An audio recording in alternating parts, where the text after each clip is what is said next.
Well, it's been a hot minute since I've last played on the server, but welcome back to Fellowcraft. I'd like to check my shop, see how we've been doing. Okay, a little bit of sales there. Nothing from no. Alright, well, business isn't booming as I thought it was, which is a little bit unfortunate. We have so much stock here, but I think I know the root problem for everything.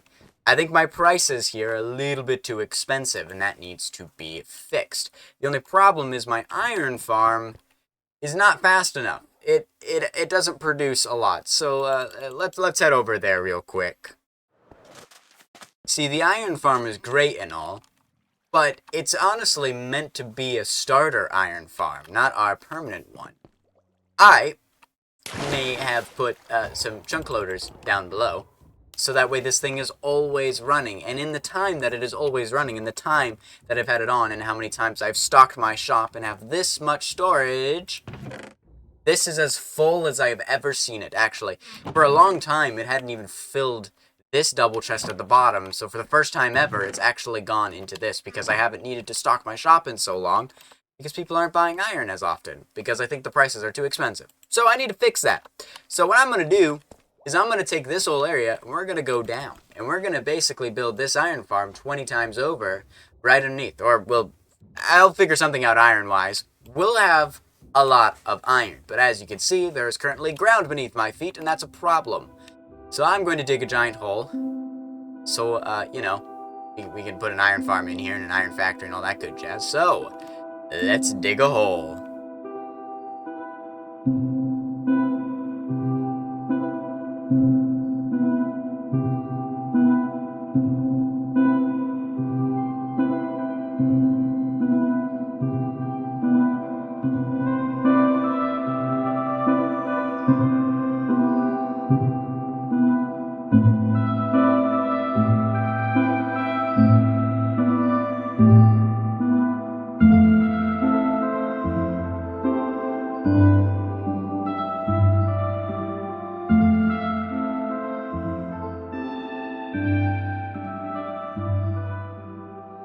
And here we are, the last blocks in this giant hole are now dug.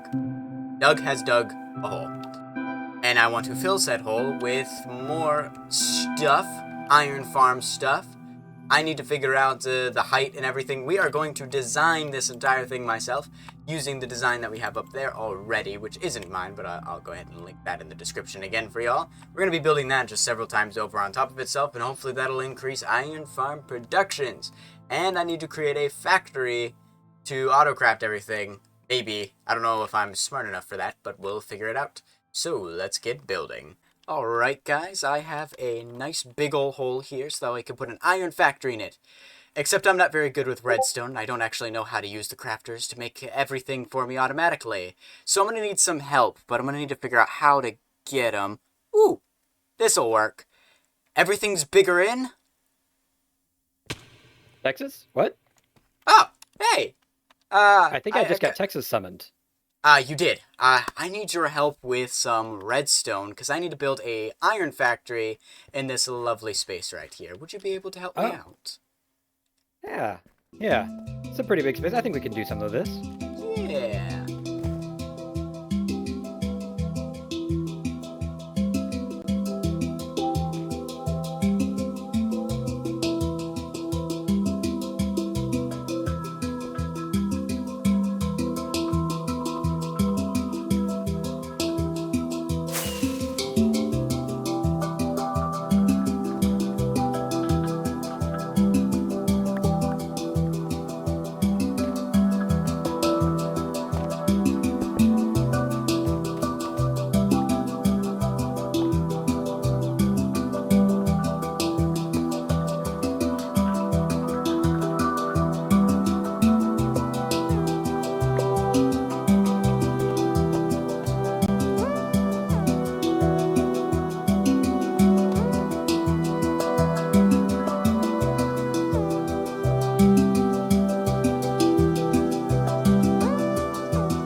the completed factory. Now, this was actually a lot easier to build than I expected. I was anticipating all of these machines being much larger, but we really only needed big machines for chains and for anvils. The rest are doors, trapdoors, cauldrons, and iron bars.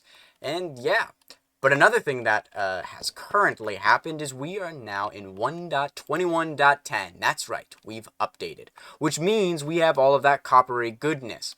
And shelves. Man, am I excited for shelves. Not only are these good for building and everything like that, they're also really good because they bring a nice little guy for us, the copper golem. With the copper golem, we can automatically sort all of these individual resources without actually having to do it with redstone, which I think is going to be really cool. So what I'm thinking is some chests somewhere on this platform, because this is where we have space. Somewhere on this platform, chests, and then above us have glass with a copper golem moving everything into the designated chests, and then we'll have it all sorted down here. I don't know if I'm going to have the chests on this side or this side. Probably this side, just because that's where I have space. But I'm going to enter somewhere over here to actually get into this place. So without further ado, let's go ahead and build this up.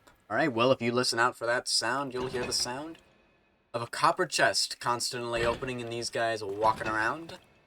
Yeah, we've got it done. We've got the system done. It works, which is nice. Surprisingly, the water was a lot harder to get in position because these water channels here were so close together that it was hard to figure out which one goes to which thing. So it's like, it's a mess. It's fine. The water waters. That's all we need to know. If we head up here, though, woo, I'm surprised I landed that. All right.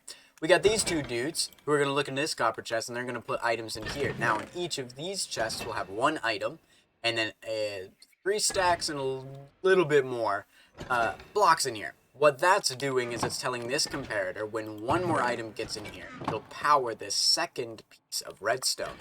When that happens, it's going to push down the redstone block, powering this repeater, which is then going to turn off this redstone torch, which will allow items to be sucked by the hoppers down, because both this guy and this guy right here are locked because of this, because it's powering the block. So, and you might be saying, well, why do you need that? Why not just have it here? Why have all the redstone? Well, because if we just put the iron bar in here, it's just going to suck it down, and that's not going to be good. So we specifically need it to go once it gets more than that, because otherwise these guys won't know which chest to put things into.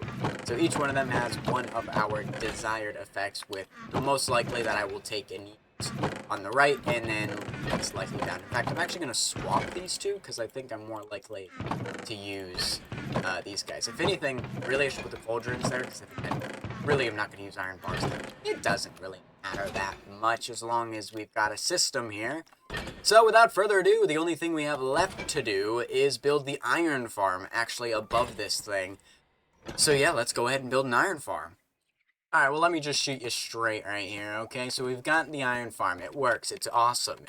There's a problem. There's a big old problem, okay? So these guys, they all fall down, they all die, they all go in here, and guess what? Minecraft isn't satisfactory. Everything goes right into these hoppers. I had to put a whole system here to swap it between which hopper is sucking and which hopper is pushing. And yeah, everything's just, it's all going into one area and it's never making it past the chains. And so this whole system that Denali and I built, or I mean mainly Denali, but you know, that system we put in here so it could craft everything automatically, well guess what? It don't work that well. It doesn't work that well. It's a big old problem, and I think I figured out a solution for the problem involving these guys yet again, and they did fall off of their platform. That's a problem for another day. So the plan is once all of the iron comes down here, we're going to auto-craft it into blocks into a copper chest, which will rest over here. Hopefully we'll be able to put a floor.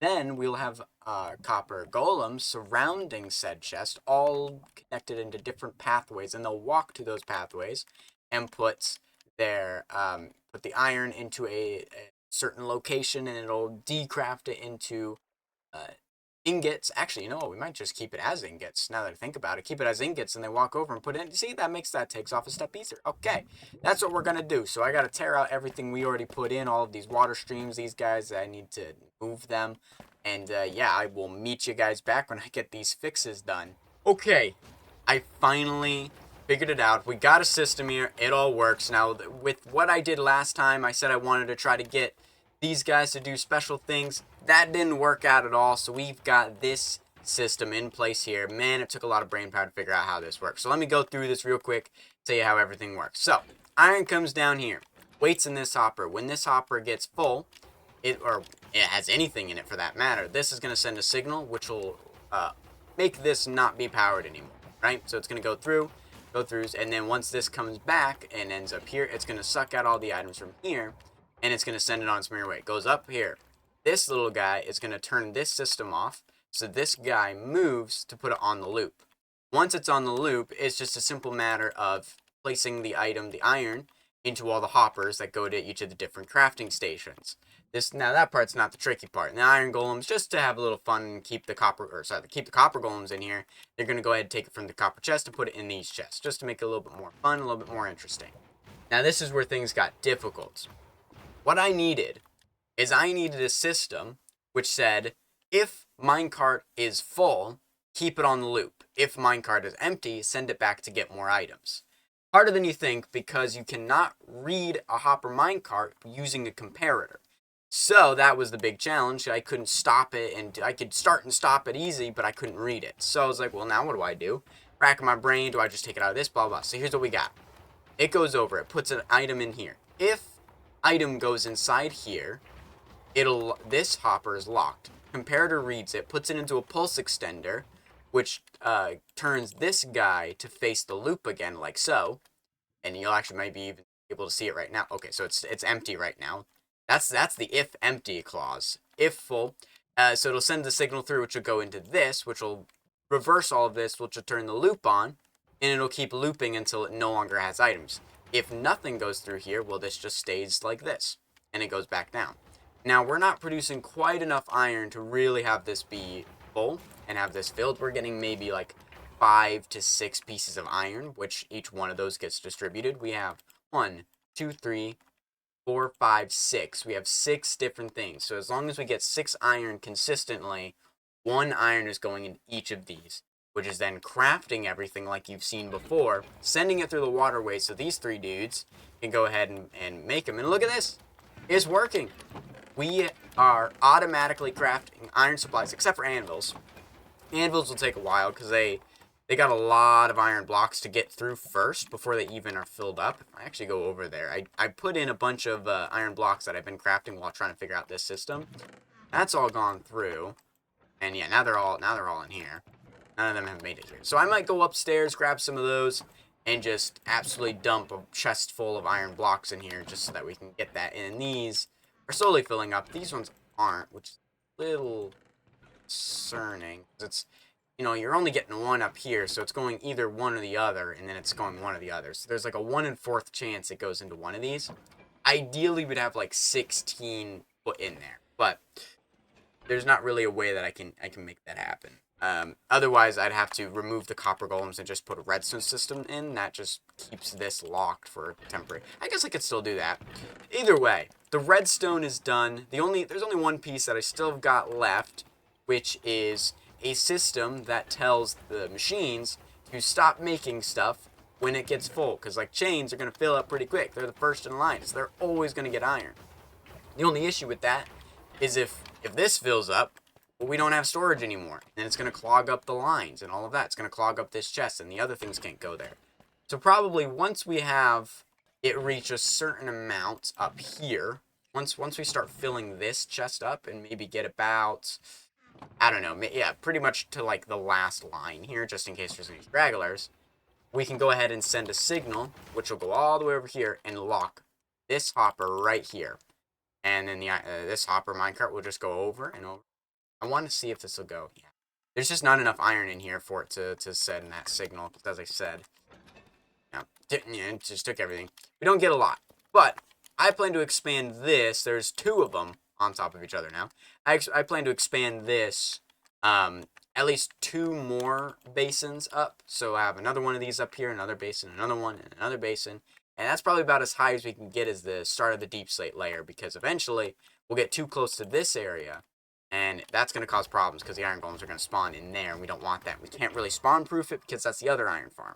And if you're wondering, well, I'm not crafting iron blocks here at all. How am I going to get the iron blocks? Well, those are still being produced up there, and using those iron blocks up there we can make some of the other items, like smithing tables I want to add to the iron golem, as well as the lodestones. So those we'll craft ourselves because they require other items. Oh, and lanterns. I forgot about lanterns. But we might use villagers for this. I don't know. But that's going to do it today. This video has taken forever. It took me an entire school semester to get this video out. So I'm going to go ahead and cut it short-ish. And yeah, that's going to do it. And next episode, we're going to decorate this whole place, build the building on top of it, and you'll get a glimpse of what I'm planning for this base. But that's all for today. Bye-o. Hello, Doug.